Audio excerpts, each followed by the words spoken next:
कर्नाटक में पूर्व प्रधानमंत्री एचडी देवेगौड़ा के नेतृत्व वाला जनता दल यानी कि सेक्युलर या जेडीएस अब एनडीए गठबंधन का हिस्सा आधिकारिक तौर पर बन गया है। 2024 के लोकसभा चुनाव से पहले भाजपा ने अपनी ताकत को कर्नाटक में बढ़ाने के लिए जेडीएस से ये गठबंधन किया है। वहीं जेडीएस के लिए भी अपने अस्तित्व को बचाने के लिए ये गठबंधन जरूरी था। दोनों दलों को कर्नाटक में इस वर्ष विधानसभा चुनाव में हुई बुरी हार ने एक दूसरे को करीब लाने में मदद की है। वहीं कर्नाटक के पूर्व मुख्यमंत्री और जेडीएस नेता एचडी कुमारस्वामी ने शुक्रवार को दिल्ली में केंद्रीय गृह मंत्री अमित शाह से मुलाकात की है। उनके साथ हुई इस बैठक में भाजपा के राष्ट्रीय अध्यक्ष जेपी नड्डा और गोवा के मुख्यमंत्री प्रमोद सावंत भी मौजूद थे। इस गठबंधन और मुलाकात की पुष्टि भाजपा अध्यक्ष जेपी नड्डा ने भी ट्वीट कर दी है। उन्होंने कहा है कि कर्नाटक के पूर्व मुख्यमंत्री और जद नेता एचडी कुमारस्वामी से हमारे वरिष्ठ नेता और गृह मंत्री अमित शाह की उपस्थिति में मुलाकात हुई है। मुझे खुशी है कि जेडीएस ने राष्ट्रीय जनतांत्रिक गठबंधन का हिस्सा बनने का फैसला किया है। हम एनडीए में उनका तहे दिल से स्वागत करते हैं। ये एनडीए और माननीय प्रधानमंत्री के दृष्टिकोण को और मजबूत करेगा। माना जा रहा है कि कर्नाटक में दोनों ही दलों के करीब आने से कांग्रेस को लोकसभा चुनाव में कड़ी टक्कर मिल सकती है।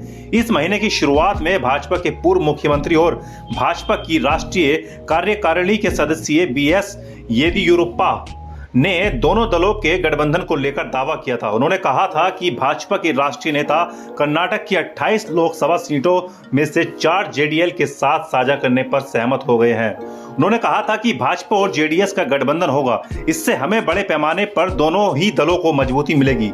वहीं बीएस येदियुरप्पा ने दावा किया था कि दोनों दलों का गठबंधन होने से कर्नाटक में 25 से 26 लोकसभा सीटों पर जीती जा सकती हैं।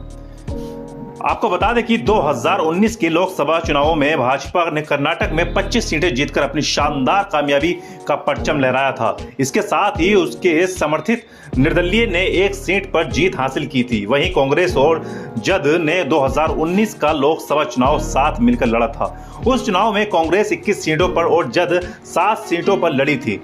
उनके बीच गठबंधन के बावजूद बीते लोकसभा चुनाव में दोनों को मात्र एक सीट पर ही जीत मिली थी। अब 5 वर्ष बाद जेडीएस 2024 के लोकसभा चुनाव में मात्र 4 सीट पर ही लड़ेगी। इस तरह से वो पिछले के मुकाबले करीब आधी सीटों पर ही चुनाव में उतरेगी। पिछले लोकसभा चुनाव में 9.74% वोट मिले थे। ऐसे में जेडीएस का अब अच्छा खासा प्रभाव राज्य में माना जा रहा है। इस गठबंधन के होने से कांग्रेस के लिए चुनौती बढ़ेगी। वहीं भाजपा पहले से ज्यादा मजबूत होकर सामने आ सकती है। इस वर्ष कर्नाटक विधानसभा चुनाव में कांग्रेस को भारी बहुमत मिला था।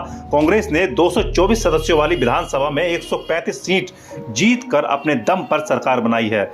वहीं चुनाव में भाजपा और जद को बड़ी हार का मुंह देखना पड़ा था। जेडीएस विधानसभा चुनाव में 19 सीटों पर सिमट गई थी। इसके बाद से ही भाजपा और जद के बीच गठबंधन होने की संभावना जताई जा रही थी। पिछले दिनों जब इंडिया गठबंधन का गठन किया गया था, तब राजनीतिक विशेषज्ञों का मानना था कि अब जद एनडीए गठबंधन का हिस्सा बन सकता है। हालांकि भाजपा ने पिछले 18 जुलाई को भाजपा की अगुवाई में नई दिल्ली में 38 एनडीए दलों की बैठक हुई थी, तो इसमें जेडीएस को निमंत्रण तक नहीं दिया गया था। भाजपा ने उन्हें निमंत्रण पर चुप्पी साध ली थी। वहीं जेडीएस के नेता भाजपा के निमंत्रण पत्र मिलने के आस लगाए बैठे थे, लेकिन जब उन्हें नहीं बुलाया गया तो पार्टी सुप्रीमो एचडी देवेगौड़ा ने नाराज होकर कहा था कि वो अब कर्नाटक में लोकसभा का चुनाव अकेले ही लड़ेंगे। अब उन्हीं देवेगौड़ा और भाजपा के बीच आगामी लोकसभा चुनाव को लेकर सहमति बन गई है।